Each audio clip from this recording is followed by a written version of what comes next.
플라톤의 국가론은 고대 그리스 철학의 걸작 중 하나로 이상적인 국가의 구조와 정의의 본질에 대해 심도 깊은 논의를 펼친 작품입니다.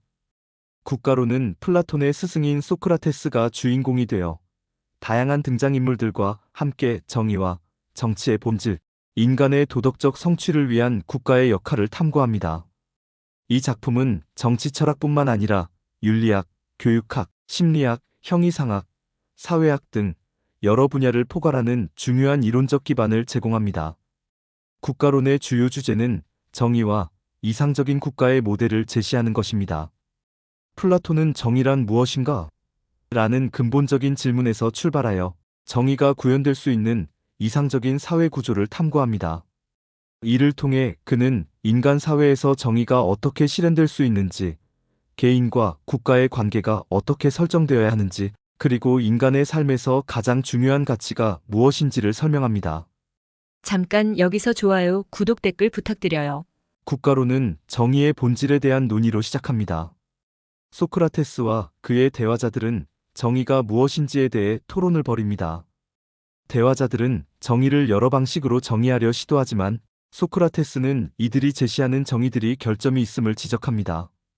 포리마코스는 정의를 자신에게 이익이 되는 일을 하고 다른 사람에게 불이익을 주는 것이라고 주장합니다. 그러나 소크라테스는 이 정의가 도덕적으로 옳지 않다고 반박합니다. 트라시마코스는 정의를 강자의 이익으로 보고 권력자들이 자신의 이익을 추구하는 것이 정의라고 주장합니다. 소크라테스는 이를 반박하며 정의는 강자들의 이익을 추구하는 것이 아니라 공동체 전체의 이익을 증진하는 것이라고 주장합니다. 결국 소크라테스는 정의란 각자의 역할을 충실히 수행하는 것이라고 정의합니다. 이 정의는 국가에서 각 계층이 자신의 역할을 다할 때 국가 전체가 조화를 이루고 사회가 정의롭게 될 수 있다는 관점을 제시합니다. 이후 플라톤은 이상적인 국가를 구상합니다. 그는 국가를 세 가지 계층으로 나눕니다. 지배자 철학자, 왕, 국가의 지도자로서 지혜와 미덕을 가진 철학자들이 이끌어야 한다고 주장합니다. 보호자군인, 국가를 방어하고 질서를 유지하는 역할을 맡습니다. 생산자 농민, 상인, 장인 등 국가의 경제적 기반을 제공하며 이들은 물질적 자원을 생산하고 국가를 유지하는 일을 담당합니다. 플라톤은 각 계층이 자신의 역할을 제대로 수행할 때 국가가 정의로워진다고 봅니다. 또한 각 계층의 사람들이 그들의 본성에 맞는 일을 해야 한다고 주장합니다. 즉, 각자의 능력에 맞는 직업을 선택하고 그것을 통해 국가의 조화가 이루어진다고 봅니다. 이와 같은 계층적 구조는 플라톤이 정의를 정의한 방식에서 비롯됩니다. 각자의 역할을 충실히 수행하는 것이 정의롭기 때문입니다. 플라톤은 철학자 왕의 필요성에 대해 강조합니다. 그는 이상적인 국가를 이끌 수 있는 지도자는 철학자여야 한다고 주장합니다. 철학자는 진리와 정의를 추구하는 사람으로 물질적 욕망에 지배되지 않으며 진정으로 국가와 시민의 이익을 고려하는 지도자일 수 있다고 말합니다. 그는 철학자 왕들이 이상적인 국가를 이끄는 것이 가능하다면 그들은 진리와 지혜를 바탕으로 국가의 법과 정책을 정할 것이라고 주장합니다. 또한 그는 여성과 남성의 평등에 대해서도 이야기합니다. 플라톤은 여성과 남성이 동일한 교육을 받아야 하며 여성도 군인과 철학자 계층에서 남성과 동일한 역할을 할 수 있어야 한다고 주장합니다. 플라톤은 교육의 중요성에 대해서도 강조합니다. 그는 철학자 왕을 키우기 위한 교육 시스템을 제시하며 교육을 통해 사람들의 도덕적 성격과 지혜를 기를 수 있다고 믿습니다. 그는 동굴의 비유를 통해 인간의 지식과 인식의 한계를 설명하고 진정한 지식을 얻기 위한 과정을 설명합니다. 동굴의 비유에서 플라톤은 사람들이 동굴 안에 갇혀 그림자만 보고 살고 있다고 묘사합니다. 그러나 철학자는 동굴 밖으로 나가 진정한 현실을 볼 수 있는 능력을 갖추고 이를 통해 국가와 사람들에게 진정한 진리를 가르칠 수 있다고 설명합니다. 또한 그는 교육이 단순히 기술이나 지식만을 가르치는 것이 아니라 사람들의 영혼을 다루는 작업이라고 말합니다. 철학자들은 인간의 도덕적 성품을 이끌어내는 교육을 통해 이상적인 지도자로 성장할 수 있다고 주장합니다.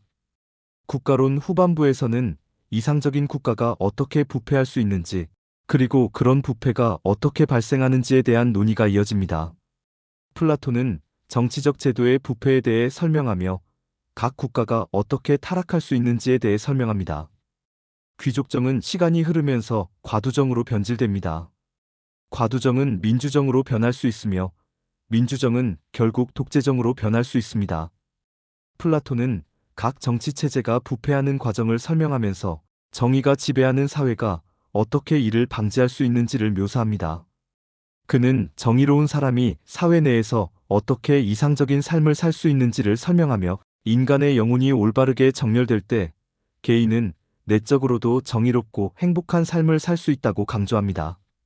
플라톤의 정의론은 오늘날에도 많은 철학자들에 의해 깊이 연구되고 있습니다. 현대의 존 롤스는 플라톤의 정의론을 재조명하며 공정한 사회의 개념을 제시했습니다. 롤스는 정의로서의 공정을 주장하며 플라톤이 말한 정의를 현대의 정치 철학적 틀에 맞게 변형했습니다.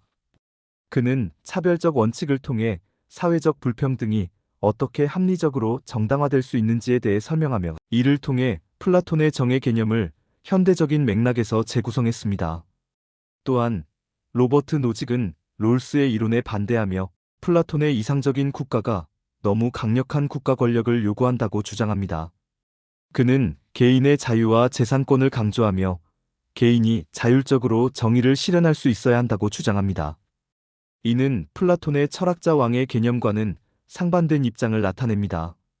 플라톤의 교육론은 현대 교육학에도 깊은 영향을 미쳤습니다. 그는 교육을 통해 인간의 잠재력을 최대한 발휘하고 사회적으로 정의로운 사람을 양성하는 것을 목표로 했습니다. 현대 교육학자들은 플라톤의 철학적 교육을 참고하여 비판적 사고와 도덕적 성찰을 강조하는 교육 방식을 제시합니다. 파울로 프레이리는 플라톤의 교육 이론을 바탕으로 민주적 교육의 중요성을 주장하며 교육이 단순한 지식 전달이 아니라 사회적 변화와 혁신을 일으킬 수 있는 과정이어야 한다고 말합니다. 결론적으로 플라톤의 국가론은 정의와 이상적인 국가 구조에 대한 깊은 탐구를 제공하며 오늘날에도 여전히 중요한 정치적, 윤리적 질문을 제기합니다. 그는 인간과 사회의 올바른 관계를 설정하는 방식으로 정의와 교육을 핵심적으로 다루었고, 이를 통해 이상적인 사회를 어떻게 구축할 수 있는지에 대한 구체적인 비전을 제시합니다. 끝으로 저자 플라톤을 간단히 소개하겠습니다. 플라톤은 다양한 서양 학문에 영향력 있는 그리스의 철학자이자 사상가로 객관적 관념론의 창시자입니다. 그는 소크라테스의 제자, 아리스토텔레스의 스승이며 대학의 원형인 고등교육기관 아카데메이아의 교육자입니다.